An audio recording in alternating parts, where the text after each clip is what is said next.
We begin with that latest ruling out of Russia. A day after the Supreme Court banned Memorial International, a court in Moscow has ruled to dissolve the group's Human Rights Center. This case also centered around alleged violation of Russia's controversial foreign agent law. Both have drawn international outcry.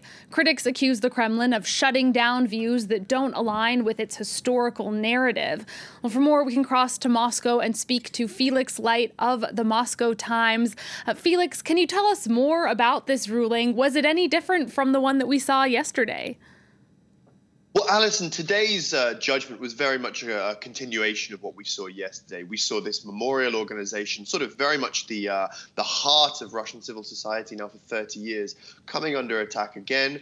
The details of the case are slightly different, whereas yesterday focused primarily on the foreign agent law. Today we had things like the Human Rights Organization of Memorial, which is very associated with things like support for political prisoners in contemporary Russia, coming under attack for alleged extremist links. But it ended in much the same way, a shutdown of the organization. Of course, the memorial staff are sort of resolving to go on, to keep moving on with their work. But I think certainly for their history, their story as a legal registered organization is now coming to an end.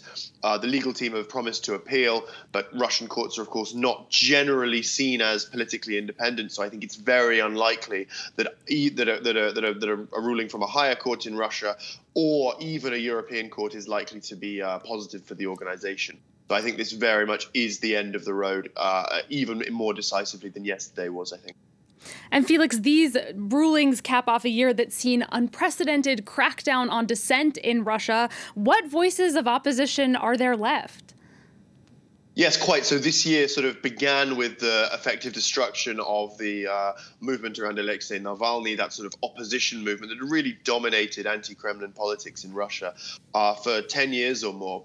And it ends now with the destruction of Memorial. But in between, we've seen a really sort of aggressive assault on all sorts of civil society, free media, very liberal use of Russia's foreign agent law, a very controversial law that was instrumental in destroying Memorial, that puts almost insurmountable barriers on any organization accused of receiving foreign funding.